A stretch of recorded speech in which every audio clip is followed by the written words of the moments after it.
teman-teman, salam kenal, aku Friska. Kali ini kita akan bahas terkait topik yang penting banget nih untuk kehidupan sehari-hari, tapi sering banget dilupain. Atau bisa juga dianggap rumit nih, yaitu inflasi dan nilai tukar. Teman-teman suka ngerasa gak sih? Makin hari, harga itu makin naik. Kayak contohnya, dulu kita beli mie ayam 10.000 dapat 1 mangkok. Tapi sekarang harga mie ayam itu 20.000 untuk 1 mangkok. Atau harga barang dari luar negeri itu kadang lebih murah, kadang juga bisa lebih mahal. Semua ini ada hubungannya sama topik yang akan kita bahas hari ini, yaitu inflasi dan nilai tukar. Yuk kita bahas bareng-bareng. Kita mulai dari inflasi dulu ya.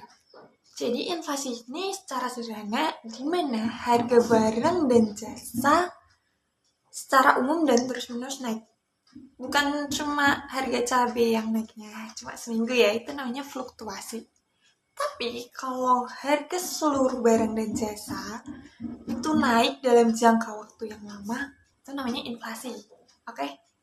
Nah, contohnya nih, aku kasih contoh di tahun 2010 kita beli gorengan Rp500 dapat 2 biji. Tapi sekarang harga gorengan itu 1 bijinya 1.000. Bahkan kalau di kota besar 2.000 dapat 1. Wow. Jadi bisa disimpulkan bahwa nilai mata uang kita lama-lama makin turun nih. Jadi apa sih penyebab adanya inflasi ini? Ada beberapa faktor utamanya. Di antara pertama, permintaan yang tinggi. Masyarakat punya uang banyak, belanja yang banyak, permintaan makin banyak, maka harga barang pun ikut naik karenanya. Kedua, ada biaya produksi yang naik. Contoh, harga BBM naik, biaya distribusinya makin naik,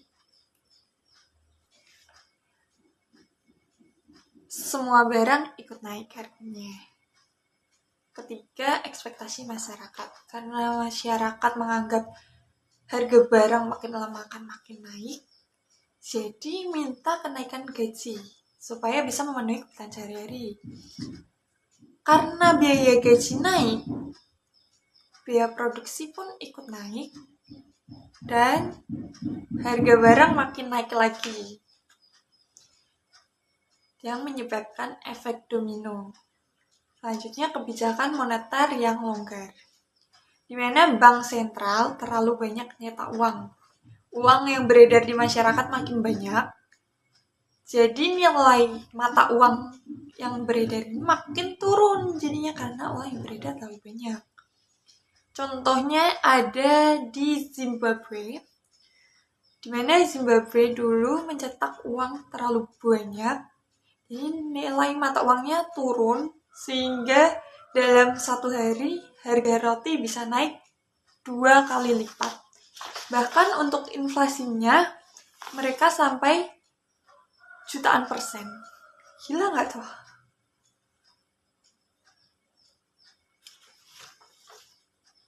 Sih kalau terjadi inflasi kayak gini, dampaknya yang pertama itu daya beli makin turun.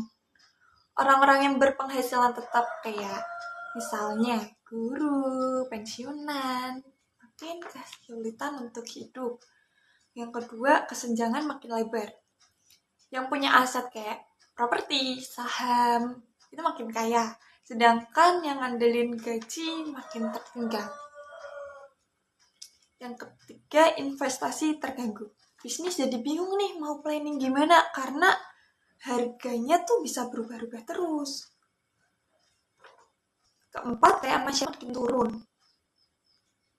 Kalau pemerintah nggak bisa kontrol inflasi, bisa berujung kayak krisis tahun 1998 di Indonesia dulu yang inflasinya tinggi banget itu.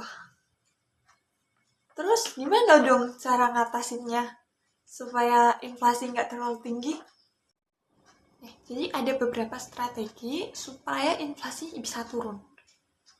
Biasanya bisa dilakukan oleh pemerintah atau bank sentral. Yang pertama, menaikkan suku bunga.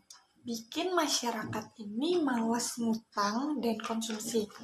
Sehingga sehingga permintaan bisa turun dan inflasi juga bisa turun. Yang kedua, operasi pasar terbuka.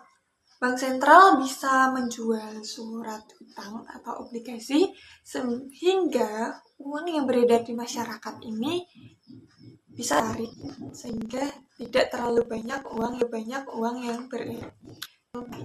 Subsidi dan pengenalan harga pokok. Tapi ini harus hati-hati banget karena bisa bikin APBN jebol kalau terlalu kebanyakan. Sekarang kita lanjut bahas ke nilai tukar.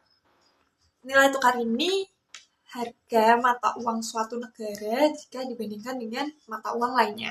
Contoh, $1 sama dengan 16.800 rupiah.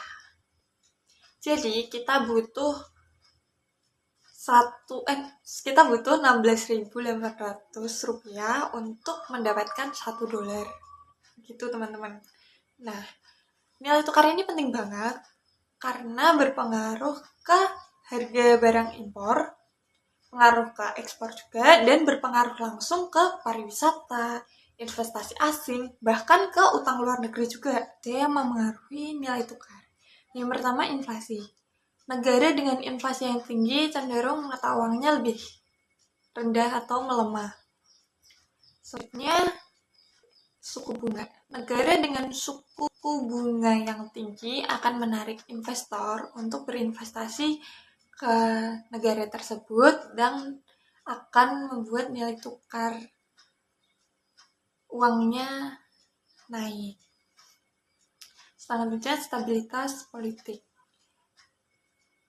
Negara aman bikin orang percaya mau investasi. Selanjutnya, cadangan devisa. Makin banyak cadangan devisa suatu negara, maka makin kuat juga mata uangnya. Jadi, hubungan inflasi dan nilai tukar ini, apabila inflasi naik, harga barang akan naik. Ekspor jadi turun. Mata uang kita pun akan melemah. Itu namanya depresiasi. Sebaliknya, kalau inflasi kita rendah dan stabil, maka nilai tukar kita akan kuat dan barang ekspor akan lebih kompetitif. Gitu, teman-teman. Intinya, negara yang bisa mengendalikan inflasi dengan baik, maka nilai tukarnya juga lebih stabil. Contohnya kayak yang aku sebutin tadi, di Indonesia tahun 1998 pernah terjadi inflasi yang cukup parah hingga mencapai lebih dari 70% per tahun, di mana nilai tukar pada saat itu anjlok dari 2.000 menjadi 17.000 per US dollar. Banyak sekali PHK, harga naik semua, ekonomi kacau. Ini jadi pelajaran penting untuk kita supaya lebih memperhatikan dan menjaga stabilitas ekonomi makro, gitu teman-teman. Dan itu penjelasan aku terkait inflasi dan nilai tukar. Semoga bermanfaat untuk teman-teman. Sekian, terima kasih. Sampai jumpa di video selanjutnya. Dadah!